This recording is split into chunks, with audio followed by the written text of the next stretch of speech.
I won't fry fish anymore. It has never been so easy and delicious to prepare in this way. Put 500 grams of fish fillet in a bowl. Season with 1½ teaspoons of salt. Pepper to taste. A teaspoon of sweet paprika. Rosemary to taste. Also add 2 cloves of garlic, chopped.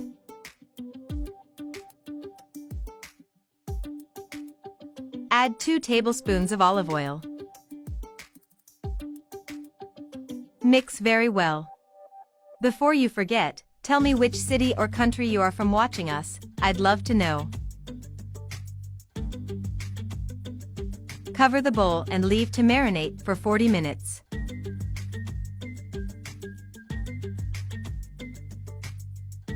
Chop an onion.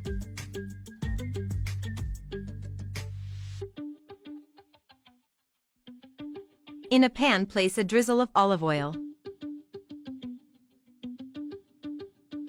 Place the onion that we cut in the pan.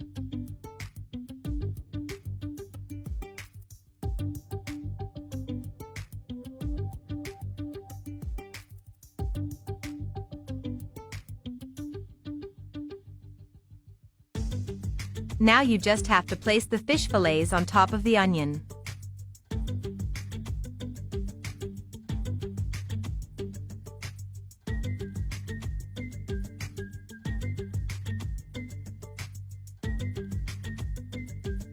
Bake in a preheated oven at 180 degrees Celsius for 30 minutes. And our recipe is ready. My suggestion is to serve it with rice. It is delicious. Thanks to everyone who watched our video so far. See you next recipe.